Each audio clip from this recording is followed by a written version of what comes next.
মা, বাবা কোথায় গেল? মনে হয় ওয়াশরুমে। তোরা বয়, আমি দেখছি।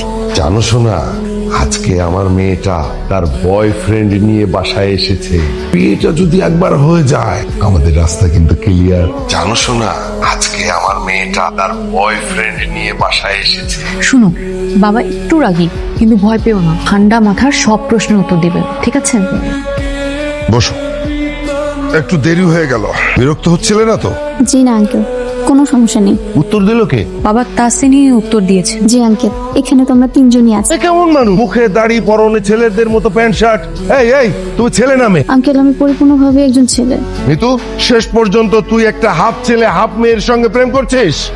বাবা, তাসিন একজন ছেলে, আর ওর শুধু একটু কণ্ঠতেই সমস্যা, বাকি সব ঠিক আছে। ও তো মিথ্যাও বলতে পারে। ডাক্তার দেখিয়েছি? আঙ্কেল প্লিজ, আমি একদম ঠিকঠাক আছি, আমার আর কোনো সমস্যা বা কিছুই নেই।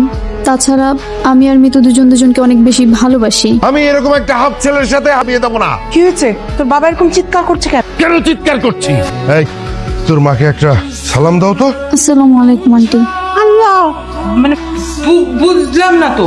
বাটপার বাটপার, আমার সহজ সরল মেয়েটাকে পটিয়ে ও বিয়ে করতে চায়। আঙ্কেল, আমি আর মিতু দুজনকে সত্যি সত্যি অনেক বেশি ভালোবাসি। থাপ্পড় দিয়ে তোর 14 গোষ্ঠীর বিয়ের শখ আমি মিটিয়ে দেবো। বাবা প্লিজ, তুমি এমন করছো কেন?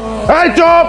আমি রাস্তা থেকে ভিখারি ডেকে এনে তোকে বিয়ে দেবো, কিন্তু তারপরেও এরকম একটা হাফ ছেলে হাফ মেয়ের সাথে আমি বিয়ে দেবো না। প্লিজ আঙ্কেল, আমাদেরকে মেনে নেন। প্লিজ আঙ্কেল মেনে নেন। এই রবি না, ওঠ।